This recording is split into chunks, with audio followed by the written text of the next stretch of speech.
السلام علیکم ورحمۃ اللہ وبرکاتہ. اللہ رب محمد صلی اللہ علیہ وسلم نحن عباد محمد صلی اللہ علیہ وسلم.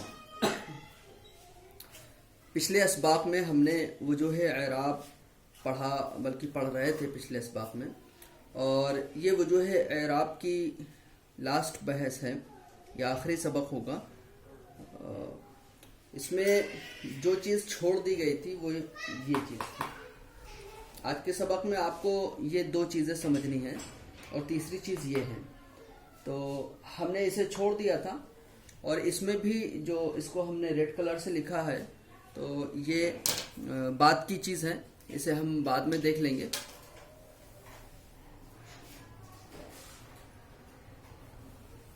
ہاں، تو اسماء ستہ مکبرہ، اسماء ستہ مکبرہ مفردہ مضاف بغیر یا متکلم، یہ چار میں نے وہ پوائنٹ آؤٹ بھی کر دیا ہے اس کو کہ یہ چار چیزیں دیکھنی ہوں گی. یہ جو دیکھیں نا، اسماء ستہ، اسماء کا مطلب ہوتا ہے ناؤن، ستہ کا مطلب چھ ناؤن ہیں، 1 2 3 4 5 6. یہ جو 6 ناؤن ہیں جو آپ کے سامنے لکھے ہوئے ہیں، جس کو میں پڑھ کے بتا دیتا ہوں: ابن، اخن، حمن، ہنن، فمن، ذو مالن. سوری، ذو مالن نہیں، ذو، ٹھیک ہے. تو یہ جو 6 اسم ہیں یہ مکبرہ ہیں. پہلی چیز مکبرہ مفردہ کو ہم سمجھ لیں گے، اور یہ جو 6 اسم ہیں، بس اتنا سا سمجھیے کہ یہ جو 6 اسم ہیں، ان کو اگر ہم یا متکلم کے علاوہ کسی چیز کی طرف مضاف کرتے ہیں، کوئی مطلب یعنی مضاف تو ہم کریں گے ضمیر کی طرف، لیکن یا کی طرف نہیں کریں گے، یا متکلم کی طرف نہیں کریں گے، تو اس کا اعراب یعنی اس کے آخری حرف پر کیا حرکت آنی چاہیے. تو اس کا اعراب حالت رفع نصب جر میں کیا ہونا چاہیے، کیا ہوگا. دیکھیں، حالت رفع میں واو کے ساتھ ہوگا جاء ابوکا، ابوکا، ٹھیک ہے. ابن میں واو لگ گیا، ٹھیک، اور کا مانے یعنی تیرا، تیرے. ابن مانے باپ، والد، تیرے والد آئے، تیرے باپ آئے. جاء ابوکا، تیرے والد آئے. رأیت، اگر دیکھیے ابو یہ فاعل ہے نا، فاعل حالت رفع میں ہوتا ہے، فاعل بنا ہے تو یہ رفع میں ہوگا. تو حالت رفع میں ابن کا جو اعراب ہوگا واو کے ساتھ ہوگا جاء ابو کا. لیکن اگر ابو، لفظ ابو کو اگر ہم آبجیکٹ بنا دیں، مفعول بنا دیں، تو پھر نصب آئے گا. تو جو نصب آئے گا وہ الف کے ساتھ آئے گا. تو ہم کہیں گے رأیت اباکا، دیکھا میں نے تیرے والد کو. تو جو کو ہم نے کہا نا، آبجیکٹ بنایا، یہ ہم نے کیسے پہچانا؟ یہ الف سے، کیونکہ ابن یہ 6 الفاظ، ان میں سے ابن کا جو الف آنے کا مطلب یہ ہے کہ یہ منصوب ہے، یعنی اس پر نصب ہے. اب ظاہر سی بات ہے، فعل ہے، فاعل ہے، تو یہاں یہ مفعول بنے گا. تو رأیت اباکا، دیکھا میں نے تیرے والد کو، میں نے تیرے والد کو دیکھا. اچھا، اگر ابن پر ہم حرف جر لے آئیں تو پھر مجرور ہوگا، اور جب مجرور ہوگا تو پھر مجرور ہونے کی صورت میں کیا ہوگا؟ یا کے ساتھ. یا ہم نے ریڈ کلر سے اس کی نشاندہی کر دی ہے، ٹھیک ہے، یا کے ساتھ. با کی وجہ سے یہاں پر یہ حالت جر میں ہے، اور ابن جیسے الفاظ کا، یعنی ان 6 الفاظ کا حالت جری میں معاملہ یہ ہوگا کہ یا اس سے پہلے زیر، یا سے پہلے زیر، ٹھیک ہے. جاء ابوکا، رأیت اباکا، مررت بابیکا، تیرے والد آئے، میں نے تیرے والد کو دیکھا، میں گزرا تیرے والد کے پاس سے. ایسے ہی دوسرے الفاظ کو سمجھ لیں. اخن، اخن کا مطلب بھائی. جاء اخوہ، اس کا بھائی آیا. رأیت اخاہ، اخاہ، میں نے اس کے بھائی کو دیکھا. مررت باخیہ، میں نے اس کے بھائی کے پاس سے گزرا. ذو مالن میں دیکھیے، جاء ذو مالن، آیا.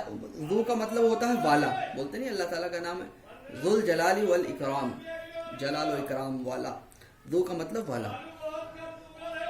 تو جو ہے جا جاء ذو مالن مال والا آیا، رأیت ذا مالن میں نے مال والے کو دیکھا، مررت بذی مالن میں نے مال والے کے پاس سے میرا گزر ہوا.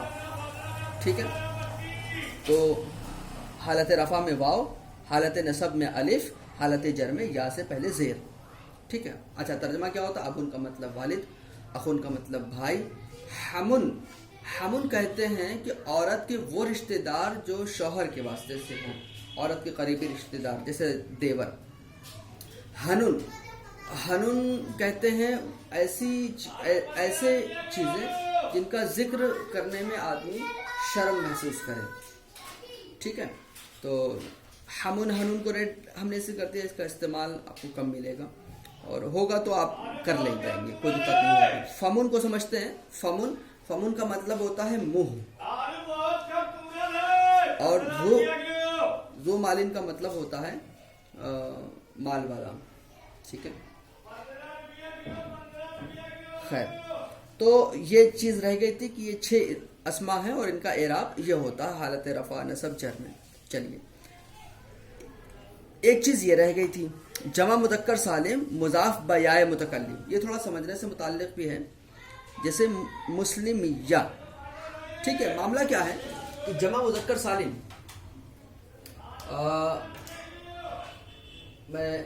میں یہاں لکھ دوں جمع مذکر سالم کو سمجھیے آپ. دیکھیے جمع مذکر سالم یہ ہے مسلمون، مسلمون یہ جمع ہے، مذکر ہے، سالم ہے. ٹھیک ہے، جمع سالم کیونکہ واحد کا وزن سلامت ہے. مسلمون. اب اگر ہم اس لفظ کو یا متکلم کی طرف، اس میں ہم یا متکلم ایڈ کر دیں، میرے مسلمان لوگ، میرے مسلمان لوگ، میرے مسلم لوگ، یہ کہنا. ٹھیک ہے، تو کیا ہو جائے گا؟ مسلمون نیا، مسلمون نیا یہ ہو جائے گا. لیکن قاعدہ عربی کا یہ ہے کہ اگر جمع مذکر سالم کو یا کی طرف ہم مضاف کریں گے تو یہ جو نون ہے نا، یہ نون ہٹ جاتا ہے. جب نون ہٹ جائے گا تو پھر یہ ہو جائے گا مسلمویا، یہ ہو جائے گا مسلمویا. ٹھیک، مسلمویا. اب اس میں کرا یہ گیا ہے کہ یا کو ساکن کر دیا ہے، اور واو اور یا دو ساکن ہیں، اور اس کو واو کو گرا دیا گیا ہے. ٹھیک ہے، اور اس کے ضمے کو کسرہ کر دیا گیا ہے، مسلمیہ ہو گیا ہے. ٹھیک ہے، اب چاہے آپ کو سمجھ میں نہ آئے کوئی دقت نہیں ہے، بعد میں آپ یہ سمجھ جائیں گے جب تعلیل وغیرہ پڑھیں گے تو یہ سمجھ جائیں گے. لیکن یہ آپ کو یاد رکھنا ہے کہ جمع مذکر سالم کو یا کی طرف مضاف کیا گیا ہے، اور جب اس کی بحث آئے گی تو آپ اس کو مزید سمجھ جائیں گے. ابھی اس میں زیادہ اگر آپ کو سمجھ میں آ گیا تو ٹھیک ہے، نہیں تو کوئی بات نہیں. جاء مسلمیہ تقدیری واو ہے، یعنی یہاں پہ واو تھا، اس کو ختم کر دیا گیا. ٹھیک ہے، رأیت مسلمیہ مررت بمسلمیہ. حالت رفع میں، نصب میں، جر میں، دکھنے میں تو ایک جیسا ہوگا، اس لیے سمپل سی بات ہے، زیادہ اس میں پریشان نہ ہوئے کیونکہ بدلے گا نہیں. بس یہ ہے کہ تقدیری واو ہے وہاں پر، یہاں پر یا سے پہلے زیر ہے، اور اس کی تفصیل ہم بعد میں سمجھ لیں گے. ٹھیک ہے، تو یہ 2 چیزیں چھوٹ گئی تھی، اب آپ کا وجوہ اعراب کا سبق پورا ہو گیا. اچھا، پھر یہ جو 2 چیزیں ہیں، اس میں ایک چیز چھوٹ گئی، سوری، وہ اسنان، اور اس کے ساتھ ایک اور ہے اسنتان.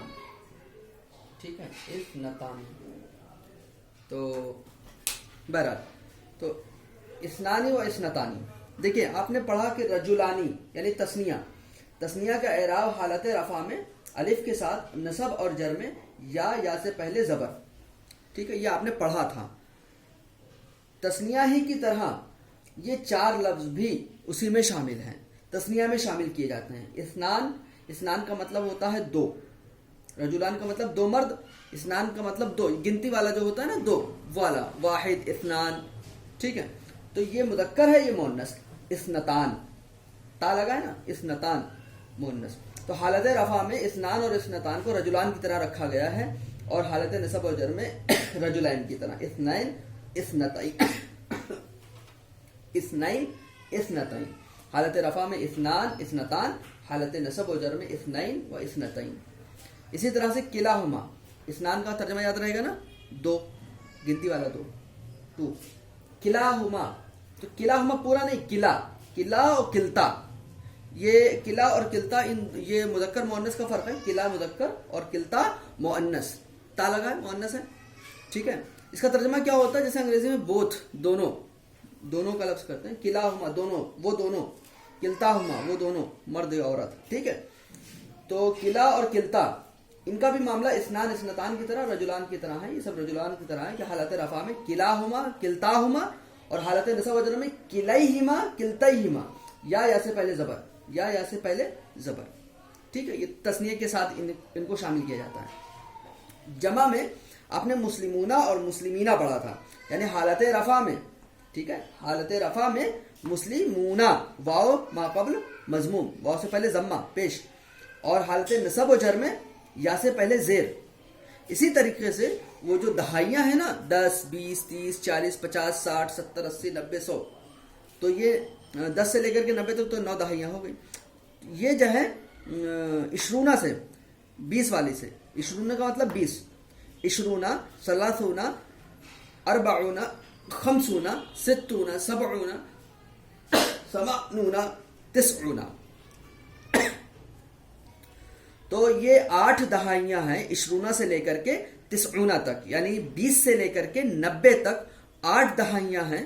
یہ 8 دہائیاں جو ہیں وہ جمع مذکر سالم کی طرح استعمال ہوتی ہے، واو ہونے کی وجہ سے، عشرونہ واو ہے نا، واو سے پہلے ضمہ، تو یہ مسلمونہ کی طرح ہو گئے نا، تو مسلمونہ کی طرح ہو گئے، تو حالت رفع میں مسلمونہ کی طرح، حالت نصب و جر میں مسلمینہ کی طرح، مسلمونہ مسلمینہ، عشرون عشرینہ، یا سے پہلے زیر، ٹھیک ہے۔ تو عشرونہ کو مسلمونہ کی طرح بنا دیا گیا۔ اسی طریقے سے الو، یہ جو الو ہے نا، اس کو کبھی آپ اولو مت پڑھیے گا، ہمیشہ یاد رکھیں قرآن میں جہاں پر بھی یہ لفظ آیا ہے، واو پر کچھ بنا نہیں ہوگا، واو پر اگر جزم بنا ہو، ہے نا، واو پر اگر ہم جزم بنائیں تو اولو پڑھیں گے، لیکن لکھا نہیں ہوتا کچھ، ٹھیک ہے، اس لیے واو کو نہیں پڑھتے ہیں، بس واو لکھنے میں آئے گا، پڑھنے میں نہیں آئے گا، الو الو، ٹھیک ہے۔ تو یہ بھی جو ہے مسلمونہ کی طرح، واو سے پہلے ضمہ ہے، تو یہ واو سے پہلے ضمہ مسلمونہ کی طرح ہے۔ اس کا اعراب حالت رفع میں الو اور حالت نصب و جر میں الی، ٹھیک ہے۔ مثال پر کہنا ہو، یہ جو الو ہے نا، یہ جو آپ زو دیکھ رہے ہیں نا، زو والا، اس کی جمع ہے، اس کا پلورل ہے، زو کا پلورل الو کا مطلب بھی ہوتا ہے والا، الی مالن، مال والے، ٹھیک ہے۔ تو بس اتنی سی بات تھی کہ یہ چیزیں چھوٹ گئی تھی، اب آپ کا سبق جو ہے وجوہ اعراب کا پوری طریقے سے کمپلیٹ ہو گیا ہے۔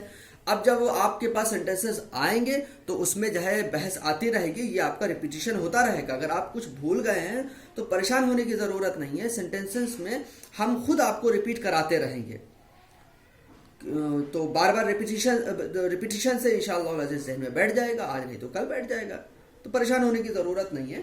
تو معاملہ یہ ہے کہ یہ ہمیں اس لیے پڑھنا تھا کہ آپ کسی بھی لفظ کے آخری حرف پر حرکت کیا آنی چاہیے، ٹھیک ہے، یہ بحث ہوتی ہے، اسی کی بنیاد پر ہم ترجمہ کرتے ہیں۔ کل تو اگر مجھے فرصت مل گئی تو کل، اور پرسوں تو جمعہ ہے، نہیں تو سنڈے سے آپ کی کلاس شروع ہوگی، ٹھیک ہے، اور ہم سنڈے کو ہم اس تعلق سے بحث کریں گے کہ کہاں کہاں رفع آتا ہے، کہاں کہاں نصب، کہاں کہاں جر، ٹھیک ہے۔ تو ٹھیک ہے، اسماء ستہ یہ تو 6 ہی ہیں، ستہ کا مطلب 6 ہوتا ہے، ٹھیک ہے، اور جمع مذکر سالم مضاف بجائے متکلم، اس کو تو ہم تفصیل سے پھر کریں گے، ابھی اس کا وقت نہیں ہے آپ کے لیے، اس کو تفصیل سے بتانے والا ہے تو، لیکن ابھی اس کا وقت نہیں آیا ہے، ٹھیک ہے۔ اور اسنان اسنتان کلاہما اور کلتاہما میں، اچھا کلاہما اور کلتاہما میں یاد رکھے گا یہ ضمیر کی طرف مضاف ہوں گے، ٹھیک ہے، اور یہ اسنان اسنتان کلا اور کلتا یہ جو ہے رجلان کی طرح ہے، تثنیہ کی طرح ہے، اور عشرونہ اور الو یہ جو ہے کس کی طرح ہے، یہ مسلمونہ کی طرح، جمع مذکر سالم کی طرح۔ ٹھیک ہے، تثنیہ اور جمع مذکر سالم کا معاملہ. اب یہ وجوہ اعراب کمپلیٹ ہو گیا. انشاءاللہ آگے ہم بحث کریں گے. تو جو سمجھ میں اس میں نہ آئے وہ پوچھ لیجئے گا. میں ایک مرتبہ جاء کا مطلب ہوتا ہے آنا، رأیت میں نے دیکھا، مررت میں گزرا. ٹھیک ہے، تو جاء وہ ابو کا وہ فاعل ہے، ابو کا تو فاعل حالت رفع میں ہوتا ہے. رأیت اباکا، اباکا یہاں آبجیکٹ ہے، مفعول ہے، مفعول حالت نصب میں ہوتا ہے نا. مررت بھی ابھی کا با کی وجہ سے اب یہ مجرور ہے اور اس پر اسی لیے زیر آیا ہے. ٹھیک، تو جہاں سمجھ میں نہ آئے پوچھ لیجیے گا. امید ہے کہ آپ سمجھ پائے ہوں گے، اور نہیں تو ہم آپ کی خدمت میں ہر وقت حاضر ہیں. السلام علیکم ورحمۃ اللہ وبرکاتہ.